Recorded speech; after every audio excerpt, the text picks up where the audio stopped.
सबको जय मसीह की। मैं जतिन बब्बर और आप देख रहे हैं मसीह परिवार चैनल। जैसे कि आप सब जानते हैं कि मैं इस चैनल पे प्रभु के अलग अलग दासों की वीडियोस डालता हूं, तो अगर आपको हमारा चैनल अच्छा लगता है तो आप इस चैनल को ज़्यादा से ज़्यादा सब्सक्राइब जरूर करें, ताकि आप प्रभु के वचन को सुन सके। वीडियोस को ज़्यादा से ज़्यादा शेयर करें, ताकि जिन लोगों तक वचन नहीं पहुंचा उन तक भी वचन पहुंच सके। सबको जय मसीह की। एक बार मैं आपसे दोबारा कहूँगा कि इस चैनल को सब्सक्राइब जरूर करें और वीडियोस को ज़्यादा से ज़्यादा शेयर करें। जय मसीह की। प्रभु अपने वचन के द्वारा चंगाई देता है। नीनवा शहर के लोगों को वचन दिया, वो बच गए। परमेश्वर ने इस्राएलियों के लिए मूसा के द्वारा वचन दिया, वो बच गए। बाइबल में लिखा है उत्पत्ति से लेकर प्रकाशित वाक्य तक परमेश्वर लोगों से वचन के द्वारा बात करता रहा है। आज कलीसिया को वचन की जरूरत है और परमेश्वर का आत्मा कह रहा है जैसे आप वचन को प्राथमिकता देंगे, आप अपने जीवन में ग्रो होते जाएंगे। बोलो हालेलुया।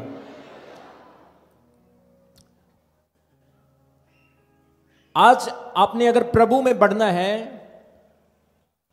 परमेश्वर में स्पिरिचुअली प्रेयर लाइफ में ग्रो होना है, तो बहुत सारे लोगों को इस चीज को सीखना है। मैं आत्मा में देख रहा हूं और परमेश्वर के आत्मा ने मुझे यह भी कहा कि बहुत सारे लोगों के दिलों में ये एक वहम रहता है, एक डाउट रहता है कि अगर मैं यीशु मसीह को मानता हूं तो मेरे ऊपर दुख कभी भी नहीं आएगा, मुझे संकट और परीक्षा से होकर कभी नहीं गुजरना पड़ेगा। बहुत सारे लोगों के अंदर यह डाउट रहता है। कुछ लोग चर्च आते हैं, अब मैं प्रभु में आ गया, मुझे तो कभी छींक भी नहीं आएगी, मुझे कभी बुखार भी नहीं होगा। मैं इस चीज को क्लियर करना चाहता हूं आज, जब आप परमेश्वर में आगे बढ़ोगे तो दुख, संकट, कष्ट, परीक्षाएं, मुसीबतें आपकी जिंदगी का हिस्सा होगी। लेकिन बाइबल में परमेश्वर का यह प्रॉमिस है कि वो दुखों में, मुसीबतों में, संकटों में, परीक्षाओं में आपके साथ रहेगा। बोलो आमीन। आज बहुत सारे लोग ये सोचते हैं परीक्षा आ गई, दुख आ गया, मैं डोल गया, मेरा मन घबरा गया। लेकिन आप लोगों को परमेश्वर कहता है जब दुख, परीक्षा, जब परेशानी आएगी, आप लोगों को परमेश्वर कभी अकेला नहीं छोड़ेगा। एक वचन मेरे साथ पढ़ो, यशायाह नबी की पुस्तक चैप्टर 43 वर्स 1 और 2 में लिखा है, इस्राएल तेरा रचने वाला और हे याकूब तेरा सृजनहार यहोवा अब यूं कहता है, मत डर क्योंकि मैंने तुझे छुड़ा लिया है, मैंने तुझे नाम लेकर बुलाया है, तू मेरा ही है। जब तू जल से होकर जाए मैं तेरे संग रहूंगा, और जब तू नदियों से होकर जाए तो मैं तेरे संग रहूंगा। तब वे तुझे ना डबो सकेंगी, और जब तू आग से चले तो वे तेरे पर आंच ना लगेगी, और उसकी लो तुझे ना जला सकेगी। कितने लोगों को इस वचन की समझ आई? सबने इस वचन को सुना? बोलो हालेलुया। दोबारा फिर स्क्रीन के ऊपर दिखाओ वचन को।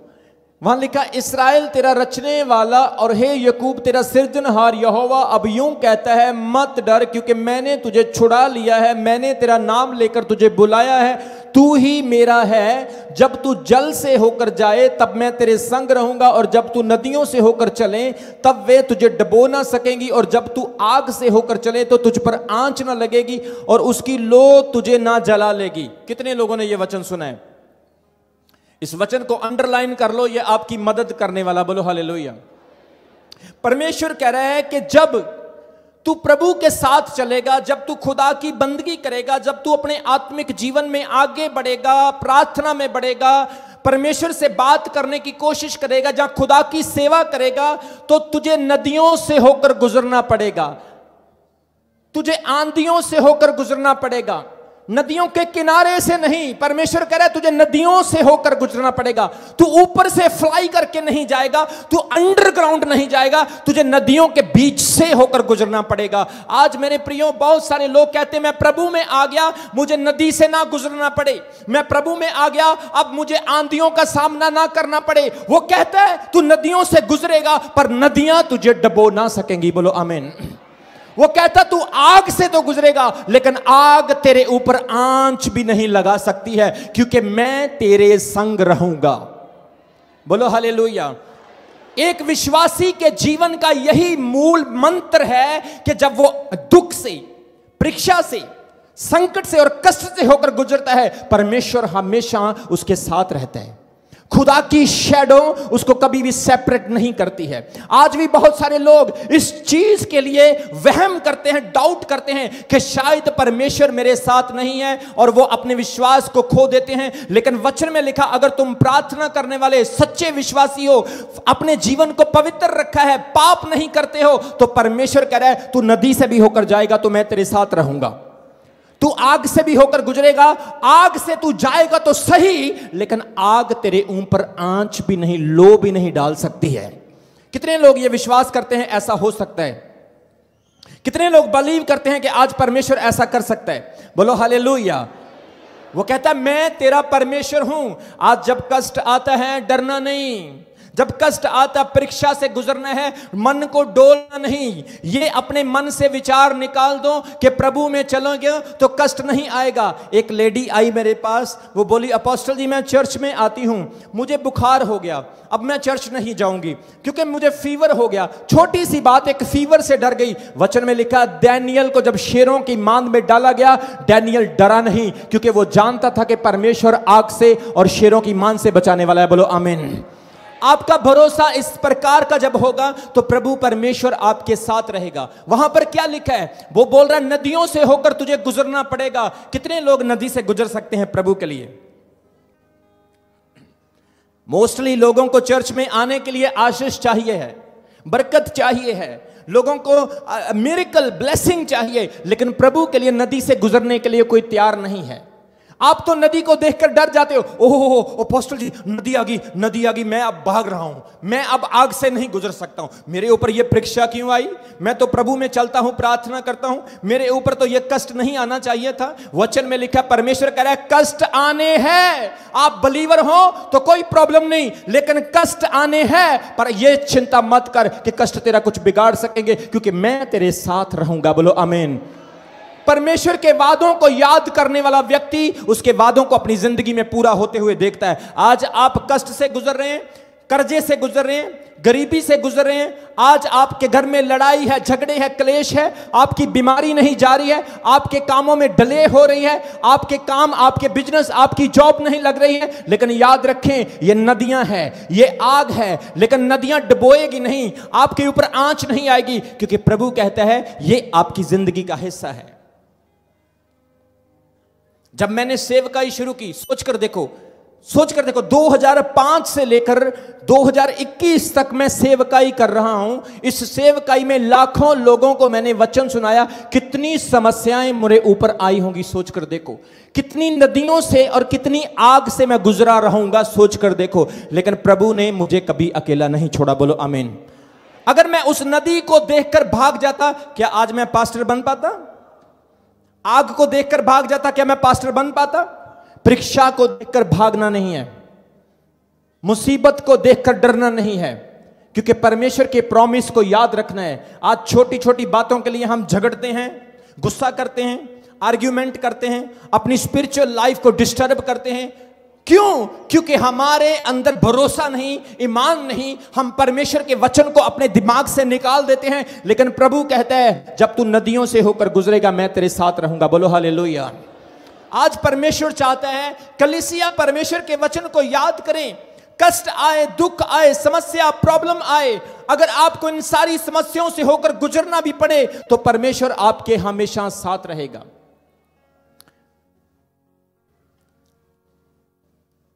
प्रॉब्लम को देखकर जब हम डरते हैं तो हम प्रॉब्लम और ज्यादा आपके ऊपर हैवी होती है।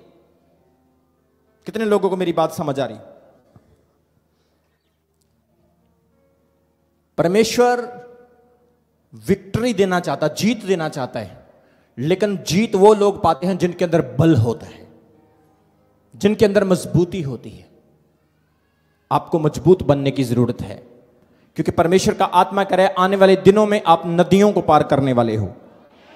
आप आग से होकर गुजरोगे, लेकिन आग आपका नुकसान नहीं करने वाली है। वचन में लिखा है दुख आने हैं। याकूब कहता है जब परीक्षा तेरे ऊपर आती है तो परीक्षा के समय में डोलना नहीं, क्योंकि ये परीक्षाएं तुम्हारे विश्वास को मजबूत करती है। कितने लोगों को समझ आ रही है? इसलिए परमेश्वर कहता है अपने विश्वास में डरना नहीं। परमेश्वर की इच्छा यही है कि आपके ऊपर दुख आए। परमेश्वर की इच्छा यही है कि आप दंड से होकर, आप परीक्षा से होकर गुजरें। एक वचन मेरे साथ पढ़ो, मरकुस की अंजील उसके 6 अध्याय उसके 45 वचन में। तब उसने तुरंत अपने चेलों को बरबस नाव पर चढ़ाया। यीशु मसीह ने अपने चेलों को कश्ती के ऊपर, नाव के ऊपर चढ़ने की आज्ञा दी। यह किसकी इच्छा थी कि वो कश्ती पर चढ़े? बोलो, किसकी मर्जी थी कि यीशु के चेले कश्ती पर चढ़े? बोलो, किसकी इच्छा से? यीशु की इच्छा से उनको कश्ती पर जाना था, क्योंकि परमेश्वर यही चाहता था। देखो यहां पर क्या लिखा, उसने उनको आज्ञा दी कि वो कश्ती पर जाएं कि वे उससे पहले बैतसदा को पार करें, नदी को पार करके दूसरी तरफ चले जाएं, क्योंकि मैं लोगों को विदा करना चाहता हूं। और उन्हें विदा करके मैं पहाड़ पर प्रार्थना करने के लिए चला गया।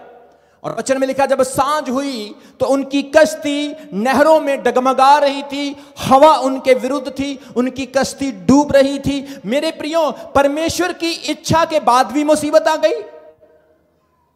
कितने लोग मेरी बात को सुन रहे हैं? परमेश्वर की इच्छा के बाद भी मुसीबत आ गई। अब तो यीशु ने बोला है नदी पार करो, फिर भी प्रॉब्लम आ गई। अपोस्टल जी ने बोला चर्च आओ, फिर भी बीमार हैं। परमेश्वर के दास ने बोला प्रार्थना करो, फिर भी मसला हल नहीं हो रहा है। ऐसा क्यों हो रहा है मेरे साथ? परमेश्वर की इच्छा के बाद भी मेरा अपमान, निंदा, मेरी कमजोरियां, मेरी दुर्बलताएं, दुनिया के लोग फिर भी मुझे क्यों परेशान कर रहे हैं? क्योंकि यह परमेश्वर की इच्छा है। अगर आज यीशु के चेले कश्ती को पार ना करते, झील के किनारे पर ना चलते, ना कश्ती पर बैठते, बाइबल कहती है यीशु मसीह वहां पर चमत्कार नहीं करता। आपकी प्रॉब्लम इसलिए है ताकि परमेश्वर की महिमा प्रकट होने पाए। आपकी प्रॉब्लम इसलिए है ताकि परमेश्वर आपको मजबूत करे, आपको स्ट्रांग करे, आपको कुछ सिखाने पाए। बोलो हालेलुया। अगर दानियल शेरों की मांद में ना जाता तो कौन कहता कि दानियल शेरों की मांद से बचा? अगर मूसा लाल समंदर को पार नहीं करता तो कौन कहता कि लाल समंदर 2 हिस्सों में बट गया? अगर दाऊद गोलियत से ना लड़ता तो दाऊद राजा कैसे बनता? आज अगर परेशानी नहीं आएगी, परीक्षा नहीं आएगी, तो कलीसिया स्ट्रांग कैसे होगी? कलीसिया आगे कैसे बढ़ेगी? कलीसिया शैतान के गढ़ों को कैसे तोड़ सकेगी? आज लोग कहते हैं मैं जाना चाहता हूं फूलों के रोड के ऊपर, मैं सोना चाहता हूं गद्दे वाले मैट्रेस के ऊपर, मैं रहना चाहता हूं अच्छे घर में, परमेश्वर मुझे ब्लेस करे। लेकिन ब्लेस करने से पहले परमेश्वर आपको स्ट्रांग बनाना चाहता है। वो कहता है मैं तुझे आग से निकालूंगा, और जो चीज आग से निकलती है वो चीज मजबूत होती है, शुद्ध होती है और परखी हुई होती है। बोलो आमीन, बोलो हालेलुया। आज जब दुनियावी लोगों के ऊपर दुख आता है, दुनियावी लोग तांत्रिकों के पास, बाबों, सियाणों, दुनिया के दर दर के धक्के खाने और इधर उधर भटकना स्टार्ट कर देते हैं। मेरा हल यहां से हो जाए, मेरा हल यहां से हो जाए। लेकिन वचन में लिखा यहोवा की उड़ीक करने वाले नए सिरे से बल पाएंगे, ना वो अकेंगे ना वो थकेंगे, वो उकाबों के समान उड़ेंगे। बोलो हालेलुया। आज परमेश्वर कह रहा है आप दुख के बीच में इसलिए हैं क्योंकि प्रभु आपको तैयार कर रहा है, परमेश्वर आपको परख रहा है। एक दिन एक लड़का मेरे पास आया, बोला अपोस्टल जी ये समस्या हल क्यों नहीं हो रही? हमारी मिनिस्ट्री का काम फंसा हुआ क्यों है? हम जब भी मिनिस्ट्री के काम के लिए जाते हैं अपोस्टल जी हमारा काम नहीं होता है। मैंने कहा बेटा जब काम नहीं होता तो तुम अपनी प्रेयर बढ़ा देते हो, जिस दिन काम हो गया तुम प्रेयर करना छोड़ दोगे। परमेश्वर कहता है 2 साल 3 साल 6 महीने 1 महीना मैं तुम्हें और दूर लेकर जाऊं और डिले करूं, तेरे कामों में और डिले हो जाए ताकि तेरी प्रेयर स्ट्रांग हो जाए, और बाद में जब मैं तुम्हें ब्लेस करूं तो तू इतना मजबूत हो जाए कोई शैतान की समर तुझे हिला ना सके। बोलो हालेलुया। दुख परमेश्वर की ओर से आता है मेरे प्रियो। परमेश्वर आपसे प्यार करता है और वो आपको बचाता भी है। बोलो हालेलुया। उसकी महानता यह है कि वो अपने बच्चों को कभी अकेला नहीं छोड़ता, चाहे नदियों से चाहे आग से होकर गुजरना पड़े। एक बार एक गांव में शेर आ गया। बाइबल कहती है शेर आता है, गांव के लोगों को डराता है। उन्होंने रात को रखवाली करना शुरू कर दिया। जितनी गांव की बहनें थी, माएं थी, गांव के लोग थे, उन्होंने रखवाली करना शुरू कर दिया। बुजुर्ग लोग रात भर जाग रहे हैं और वहां के कुछ नौजवानों ने सोचा यार बड़े शर्म की बात है, हमारे पेरेंट्स जाग रहे हैं और हम लोग सो रहे हैं, हम अपने पेरेंट्स को बोलेंगे कि अब हम शेर को नहीं आने देंगे, हम इस गांव की रखवाली करेंगे। पेरेंट्स बड़ा खुश हुए कि हमारे तो बच्चे बड़े अच्छे हैं, ये तो अब समझदार हो गए हैं, शेर को गांव में आने से ये रखवाली करेंगे, हम अब आराम से सोएंगे, ये यंग लोग, ये नौजवान रखवाली करेंगे। नौजवानों ने क्या किया, सबको घर भेज दिया और रात को जाकर रखवाली करना स्टार्ट किया। और साथ में एक लड़का बैठा, उसको नींद आने लगी, खराटे मारने लगा। उसके खराटे सुनकर दूसरे को भी आने लगे, फिर तीसरे को। खराटे आते आते सबके सब सो गए और जब वो सो गए सुबह उनकी जाग खुली, उन्होंने सामने देखा शेर है लेकिन वो मरा हुआ है। वो बड़ा हैरान हुए, हम तो सो गए, शेर कैसे मर गया? पीछे से लड़कों के डैडी आए, उन्होंने कहा बेटा हम जानते थे कि तुम बच्चे हो, तुम शेर का सामना नहीं कर सकते, इसलिए हमने सारी रात तुम्हारे पीछे होकर रखवाली की और जब शेर आया और हमने मार दिया। परमेश्वर जानता है आपके अंदर कितनी कैपेबिलिटी है। खुदावंत आपकी कैपेबिलिटी के मुताबिक ही आपको वहां पर छोड़ता है। आज परमेश्वर उन सब शेरों से आपको बचा कर रखता है जो आपका नुकसान करना चाहते हैं, क्योंकि वो आपको आगे करता है लेकिन खुद पीछे होकर आपका बचाव करता है। बोलो हालेलुया। आप जिंदा हैं क्योंकि उसने आपको बचाया। बोलो आमीन। आप सांस ले रहे हैं क्योंकि उसने आपको बचाया। बोलो आमीन।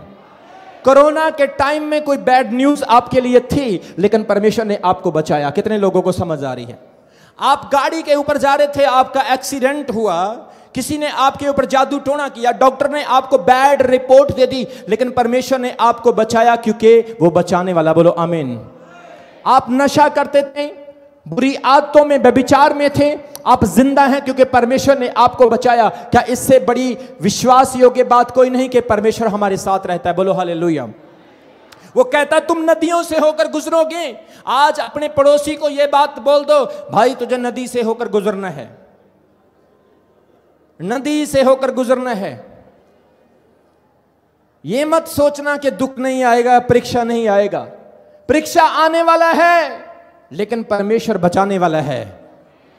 परीक्षा आने वाला है लेकिन गवाही भी आने वाला है। परीक्षा आने वाला लेकिन फाइनेंशियल ब्लेसिंग भी आने वाला है। परीक्षा आने वाला है लेकिन परमेश्वर तुझे खड़ा करने वाला। बोलो आमीन। यीशु आपसे प्यार करता है। पड़ोसी को बोलो यीशु तुम्हें प्यार करता है। कितने लोग विश्वास करते हैं प्रभु आपको प्रेम करता है? सभी विश्वास करते हैं? कितने लोग विश्वास करते हैं आपकी पत्नी आपको प्यार करती है? कितनी पत्नियां बिलीव करती है आपके पति आपको प्यार करते हैं? नॉट श्योरिटी, किसी के अंदर थोड़ा थोड़ा डाउट होगा, लेकिन एक बात की गारंटी है, यीशु मसीह तुम्हें प्यार करता है। उसने अपनी जान क्रूस के ऊपर तुम्हारे लिए दी है। उसके हाथों में कीलें ठोकी गई, उसके पांव में कीलें ठोकी गई, पसली में भाला मारा गया, पीठ पर 39 कोड़े मारे गए। क्या यीशु मसीह ने कोई गुनाह किया था? क्या उसने कोई मर्डर किया? उसने क्राइम किया? बाइबल कहती है उसका तो दोष भी साबित नहीं हो सका। लेकिन किसके लिए यह सब किया? क्योंकि वो आपसे और मुझसे प्यार करता है। बोलो हालेलुया।